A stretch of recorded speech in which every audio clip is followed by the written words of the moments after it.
आज आपण आलेलो आहोत पदयात्रेनिमित्त पुणे जिल्हा परिषद आणि पंचायत समिती गणाच्या दोन्ही उमेदवारांच्या प्रचारार्थ आज केळगाव आणि बोरीपारधी पेठेमधून पदयात्रेचं रूपांतर झालेलं आहे। त्यानिमित्त आज माथाडी कामगार नेते सदाभाऊ थोरात हे आपल्याशी संधान साधणार आहेत।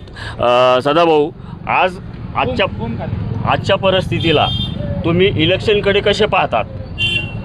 सर्वप्रथम स्वर्गीय काकासाहेब थोरात आणि स्वर्गीय सुभाष अण्णा यांना वंदन करतो आणि स्वर्गीय काकासाहेब थोरात आणि स्वर्गीय सुभाष अण्णा यांनी या तालुक्यामध्ये जो विकास केलेला आहे, स्वर्गीय काकासाहेब थोरात हे मुंबईचे आमदार असूनसुद्धा दौंड तालुक्यासाठी त्यांनी भरपूर काम केलेलं आहे आणि स्वर्गीय सुभाष अण्णांनी सुद्धा या ठिकाणी भरपूर काम केलेलं आहे आणि त्यांच्या पावलावर पाऊल ठेवून आदरणीय राहुलदादा कुल त्यांच्याप्रमाणेच काम करत आहेत आणि ही सगळी जनता आज राहुलदादांच्या कामावर खुश आहे।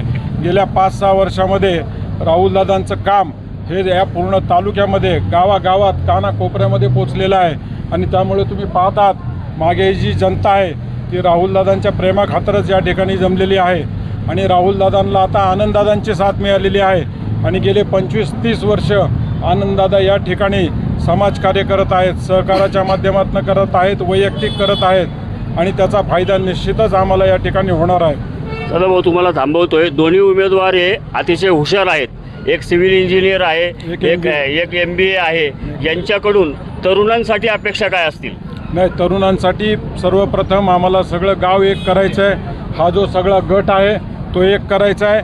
त्याच्यामध्ये काय भांडणं तंडणं असतील, आपसातली भेद असतील ते सर्व दूर करून चांगले कार्यकर्ते आपल्याला वरती काढायचे आहेत, त्यांच्या सूचना आपल्याला घ्यायच्या आहेत आणि निवडून आल्यानंतर निश्चितच अभिषेक दादा असतील, आशिष दादा असतील, हे निश्चितच या ठिकाणी राहुलदादाच्या मार्गदर्शनाखाली, आमच्या सर्वांच्या मार्गदर्शनाखाली या ठिकाणी ते निश्चितच विकासाचं काम करतील अशी आम्हाला गॅरंटी। धन्यवाद।